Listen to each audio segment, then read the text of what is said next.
Hey everybody, I'm Michael DiTullo. Welcome to my studio. Today I'm going to be walking you through the design and development of this little Y2K chair concept.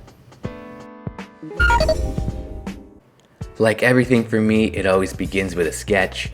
In this case, I have a pretty firm idea in my mind of what I want this thing to be, but I still want to sketch through the views, the details, and really think it through. I find this helps me to be a lot more efficient once I do jump into CAD, as things are a little bit more resolved and I'm more implementing versus exploring. Alright, I'm going to jump into a new file in Autodesk Fusion 360 here. And the first thing I'm going to do is just kind of set up a really nice soft form. I used the form tool to do this. I tweaked a bunch of the vertices to get this kind of soft box. It still has some kind of flattened edges at the top and the bottom.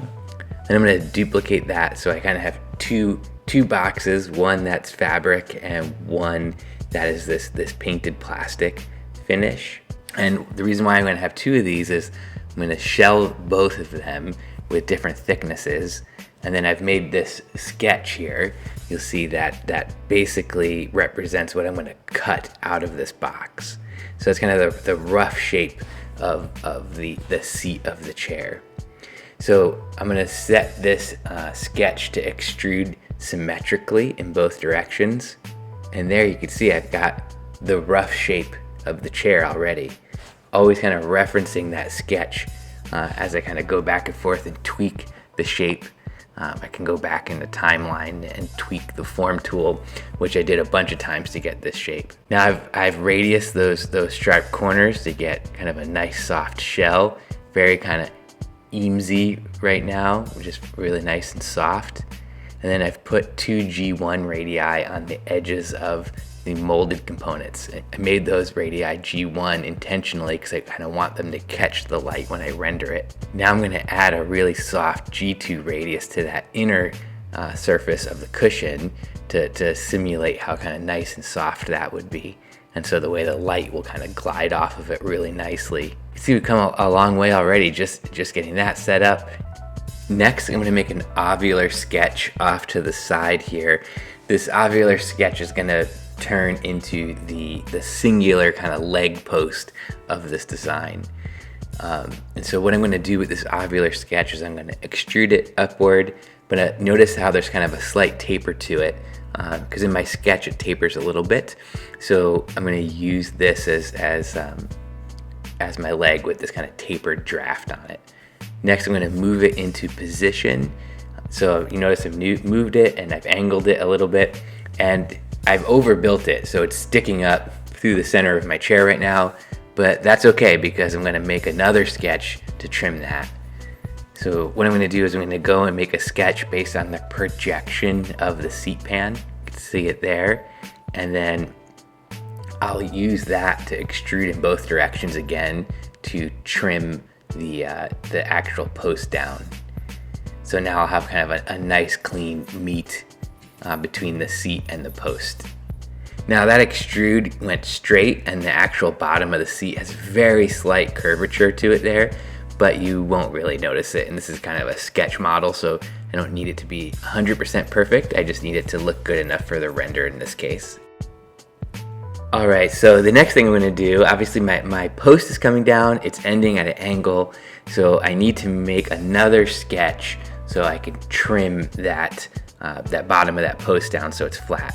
So I've just made a box, a rectangular sketch, and again I'm going to select that and extrude it symmetrically in two directions so I could perfectly trim the bottom of that post off. And then I'm going to use that surface on the bottom of the post to make yet another sketch. So I have this kind of pure oval as the base. So now I've got this ovular sketch exactly on the same plane as the bottom of my post. I'm going to set that to extrude downward a little bit, and because I'm at the same plane as the bottom of my post, it's made it all the same object. It's all the same body.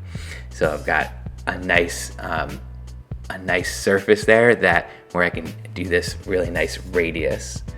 You notice it did a couple of G1 radii around the perimeter of that base. And now I'm gonna add a few feet here, just to give it a little bit of realism. You don't really see these, but when I render it, it'll push it up off the surface a little bit and give us a nice little shadow under the chair.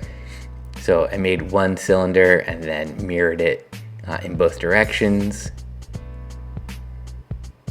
And now I'm gonna add that nice generous radius in between the base and the post. So this, I did a very soft G2 radius, and that's just gonna render really beautifully. Referring back to my original sketch, there's this split between the base and the post, a little bit of a material split. So I've made another sketch in Fusion here, just a line that I can use as a tool to use the split bodies function. So now I've got this nice split in between my base and the actual post.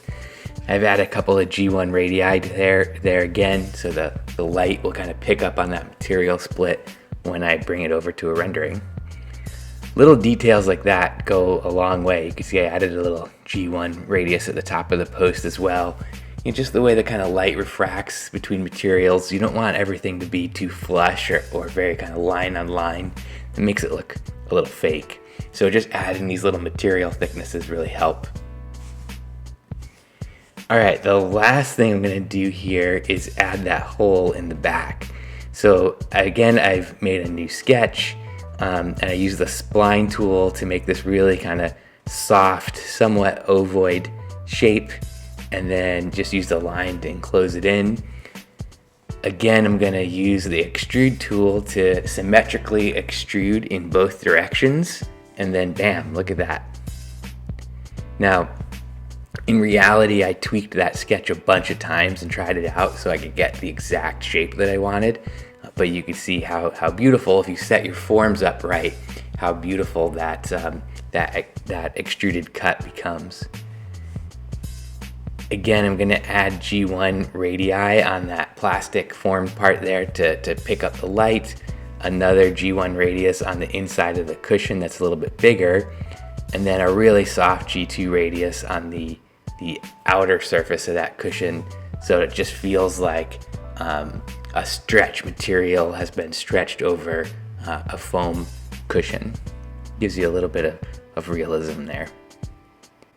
One last detail I want to add just to make it feel a little bit more realistic is a seam straight up the center of the cushion. So again, making another sketch with just a line, and I'm going to use that sketch as a tool, cutting tool in the split body function. And so now I've split that cushion in two, and then I'm going to add two G1 radii on either side of that so the light picks up that seam nicely. Again, just adding a little bit more realism and another little level of detail.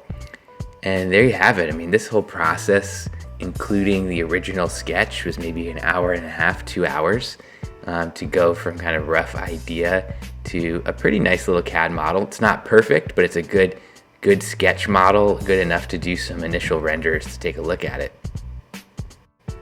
So let's pop over into the render function in Fusion. And I'm just gonna set up a really quick rendering here. It's not gonna be an amazing rendering, but this is a good first rendering that I could show a client. I tend not to go crazy on initial renderings because, again, it's just like, I just wanna show the client what we're up to. I don't wanna spend, days getting these perfect renderings. I just wanna show off the design. So for this, I did a quick little series of renderings. Let's take a look at how the final product turned out.